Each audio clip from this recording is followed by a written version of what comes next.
the Boston Celtics head coach, who is very wise and is very biblically sound, and he said something that sounds unbiblical. But he's understanding what he's witnessing in the National Basketball Association.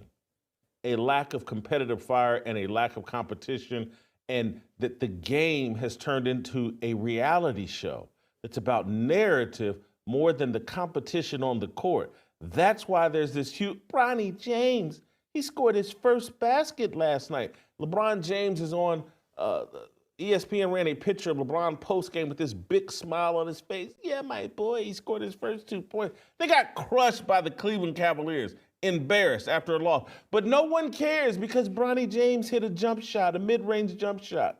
The game doesn't matter. The competition doesn't matter. This is what LeBron James has wrought.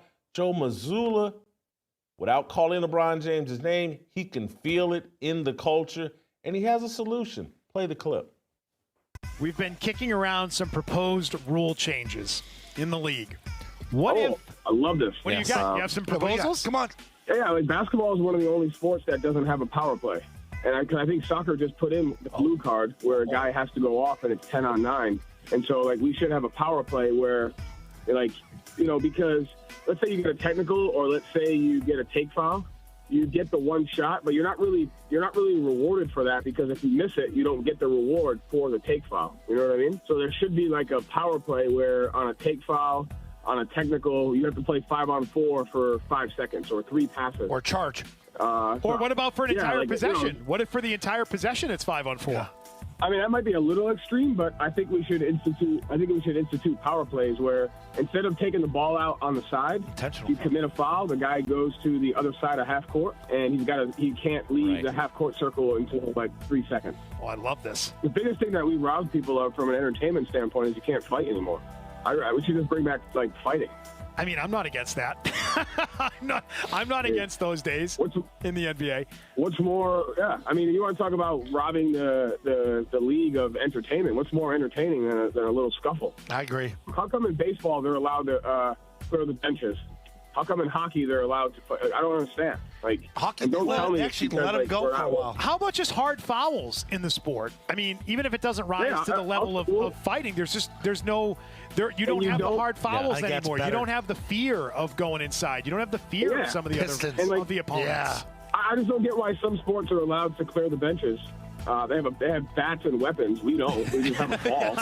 It's fair. It's fair. Joe. I mean, the other sport has like one of the hardest surface playing instruments and a puck and sticks, and yet we're not allowed to throw down a little bit.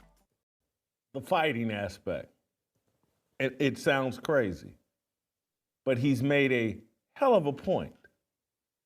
And what he didn't go all the way here, but what he's inferring is like the stakes aren't high enough in basketball. See, in hockey and in baseball, you get out of line, and they legalize. Go ahead, guys, work it out. Don't hug it out, throw it out, throw a few punches at each other. We'll break it up. No one again. But boys be boys, and that creates bad blood and tension.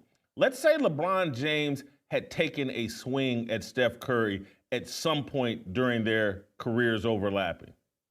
Do you think LeBron would be like, hey, I wonder if I can team up with Steph Curry after I dotted his I 2 seasons ago?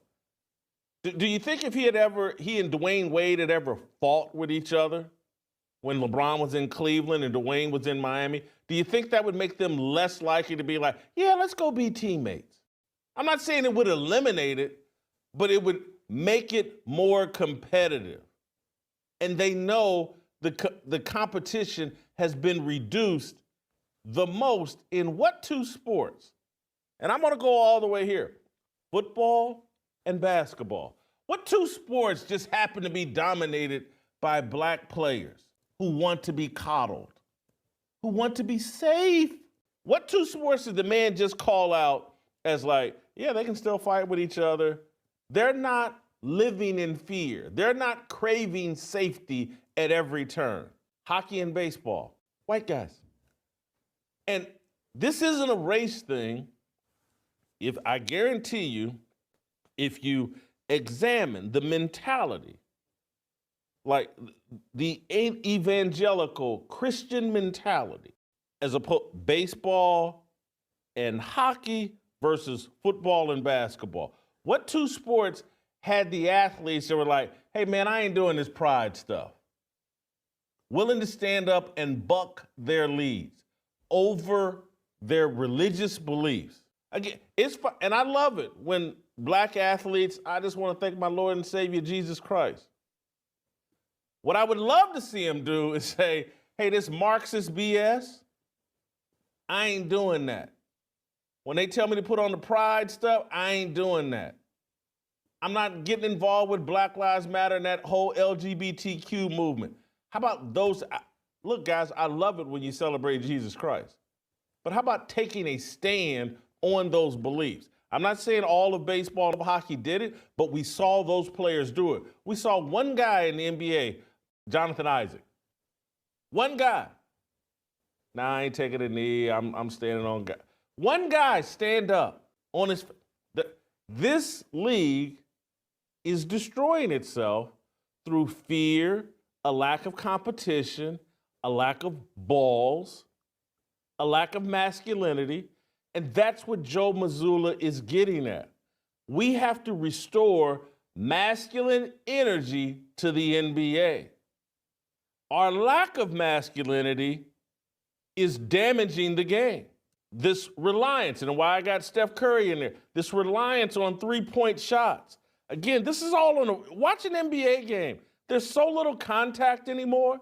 It used to be a bit of a contact sport. Now it's just a bunch of guys standing around the three-point line jacking up threes. They've overdosed on the three-pointer. This league is self-destructing, and I'm actually thrilled to see it. And LeBron James has led this self-destruction, and I know the groupies in the chat, there you go again, you always blaming LeBron James. He's our idol. Why don't you? The number one primary person who's destroyed this league, who is their leader and the king of softness and emasculating allowing these guys to emasculate themselves. Because these are just big dumb jocks. Adam Silver's job is to explain to them, hey, here's the business, guys. I know you're drowning in money and you don't really care about business, but we actually need masculinity in this league in order to survive. But Adam Silver's not doing that because he's part of the group, the cabal, the people that want to emasculate all black men and all men in general.